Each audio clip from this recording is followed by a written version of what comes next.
নমস্কার। আমরা চলে যাব অরুণদার কাছে।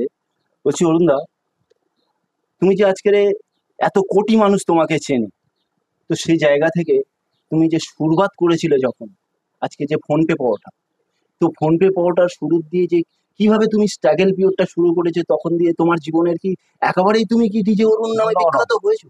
তা সেই জায়গা থেকে কিভাবে এসছো যদি একটু মানুষকে একটু শেয়ার করো। আমি ছোটবেলায় হোস্টেলে মানুষ। আচ্ছা। তো বেলেঘাটায় থাকতাম কোনো এক হোস্টেলে। তো আমি সবসময় মানে অভিনয়ের মধ্যে দিয়ে থাকতাম, মানে আমার দিয়ে গান করাতো, আমি গান স্টার্ট করতাম তখনই শুরু হতো। মানে এই অভিনয়টা আমি মোটামুটি ক্যাচ করে নিয়েছিলাম। আমি ছোট থেকেই ভাবতাম কোনোদিন যদি আমি অভিনয়ে চান্স পাই তো দেখিয়ে দেবো আমি কিভাবে অভিনয় করতে পারি।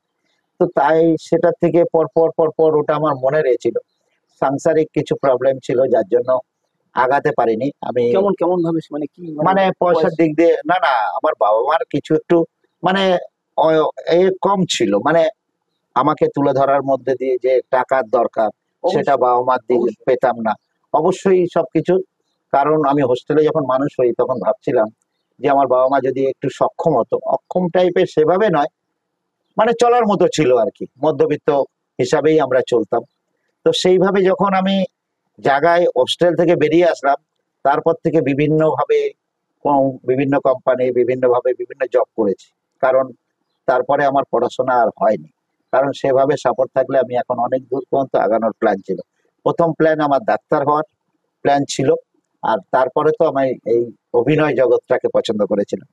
তো এখন ডাক্তার হওয়ার প্ল্যানটা তো আমার চপট হয়ে গেছে পয়সা কড়ির জন্য। এবার আমি অভিনয় জগতে তখন থেকেই স্টার্টিং ছিলাম। তো তারপরে এতদিন পর এতদিন পর অভিনয় জগতে যখন প্রবেশ করতে চলেছি, তখন তো আমি একটু নিজের থেকে এক্সাইটেড। তা অরুণদা, বলছি, তোমার যদি দ্বিধাবোধ না হয়, তাহলে মানে কি, মানে কেমন অভাবের তাড়না তুমি পড়াশুনো আজ করতে না, পারোনি? অ্যাকচুয়ালি তখন তো ইনকামের প্রসেসটা ছিল না আমার মধ্যে। যারা পড়াশোনা করে তাদের পয়সা কড়ি মানে ধান্দা, অ্যাকচুয়ালি মানে সেটা বাবা, বাবা মার উপর ডিপেন্ড করে চলতে হয়। বিভিন্ন তার কোনো গার্জেন থাকলে তার উপর ডিপেন্ড করে চলতে হয়, তো বাবা মার উপর ডিপেন্ড করেছিলাম। বাবা মা কিন্তু সেইভাবে সক্ষম ছিল না। মানে আচ্ছা, আচ্ছা। এটাই হচ্ছে আসল কারণ। তাহলে মানুষ জীবনে যে আজ অরুণদা কোথায় পড়েছিল, আর আজ সেই অরুণদাকে মানুষ কোটি কোটি মানুষ চেনে। তো আমি দেখছিলাম একদিন অরুণদার একটা হঠাৎ ফোন এসছে, ফোনটা আমেরিকা দিয়ে এসছে। অরুণদাকে বলছে যে ওখানে যাওয়ার জন্য, ওনার ওখানে প্রচুর যারা ভালোবাসে যেসব মানুষগুলো তারা আছে। তো তারা কি বলছিল সেটা আমরা অরুণদার মুখের দিয়ে শুনে নেবো। তো বিভিন্ন জায়গা থেকে আমার ফোন আসে, দুবাই থেকে আসে, বিভিন্ন বিভিন্ন জায়গা থেকে আসে। যতদূর ইন্টারনেট পরিষেবা আছে ততদূরই কিন্তু আমার ক্রেজ, আমার দেখে মানুষ। কারণ সমস্ত মানুষ না দেখলে বাঙালি মানুষটা কিন্তু নিশ্চিন্তে দেখে। আচ্ছা, সেদিন কারণ যে বিভিন্ন ইউএস মানে আমেরিকা থেকে যে ফোনটা, ওটা বাঙালি এসেছিল।